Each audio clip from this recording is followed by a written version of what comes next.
Elle avait l'air maladif et mal nourrie. Ses cheveux emmêlés camouflaient en partie un visage au teint cireux. Ses lèvres étaient crevassées par le froid.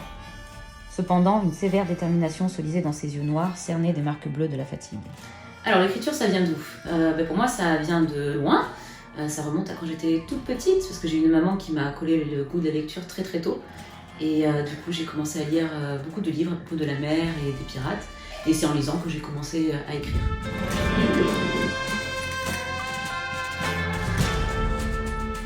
La piraterie, d'abord, pour moi, c'était quelque chose de très romanesque.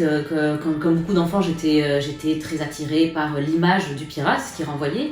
Mais une fois arrivée à l'âge adulte et que j'ai voulu commencer à écrire sur le sujet, j'ai voulu plutôt parler de quelque chose de réaliste. Je me suis mise à vraiment m'intéresser à la symbolique du pirate en tant que symbole de rébellion et d'insubordination contre l'ordre établi. Cette passion, il a bien fallu que je la nourrisse. Et ne venant pas du milieu de la mer, il a fallu que je fasse des recherches assez approfondies sur la navigation, alors sur tout le côté historique d'un côté, mais aussi sur la navigation, sur les techniques de la marine à voile. Et donc là, j'ai commencé beaucoup par Internet. D'Internet, j'ai commencé à me créer une petite bibliographie assez dense. Et donc j'ai commencé à beaucoup lire. Et en lisant, je me suis rendu compte que la théorie, au bout d'un moment, c'est plus suffisant.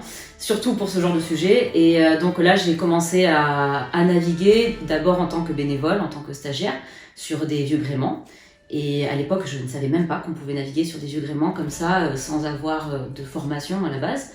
Et c'est de là que, par contre, du coup, j'ai vraiment croché dedans et j'ai décidé de devenir professionnelle.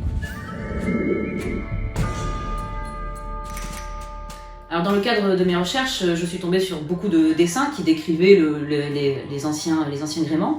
Et du coup, pour mon livre, et aussi pour permettre aux lecteurs néophytes, que j'étais moi-même à la base, j'ai inclus des dessins que j'ai fait moi-même, assez schématiques, assez basiques, qui décrivent un petit peu les différents gréements de l'époque. Qui est Ruth Wolff ? Ruth Wolff, c'est une jeune fille qui est née à Londres au début du XVIIIe siècle, dans les quartiers les plus malfamés de Londres, dans la frange la plus totale. Et c'est une personne qui se définit pas vraiment en tant que fille ou en tant que femme. Et paradoxalement, c'est ce qui va l'aider à embarquer sur des bateaux et à se faire une place dans ce milieu. Elle va découvrir le métier de marin en même temps que notre lecteur, que ce soit le vocabulaire ou que ce soit les codes, les us et coutumes de la vie à bord.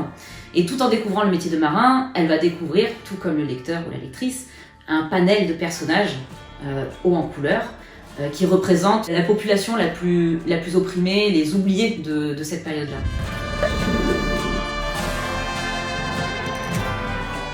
Je suis Sandra Basso, j'ai 29 ans et je suis l'autrice de Entre chien et loup, le premier tome d'une série en 6 parties nommée Ruth Wolff Pirate et édité chez Encre de Marine.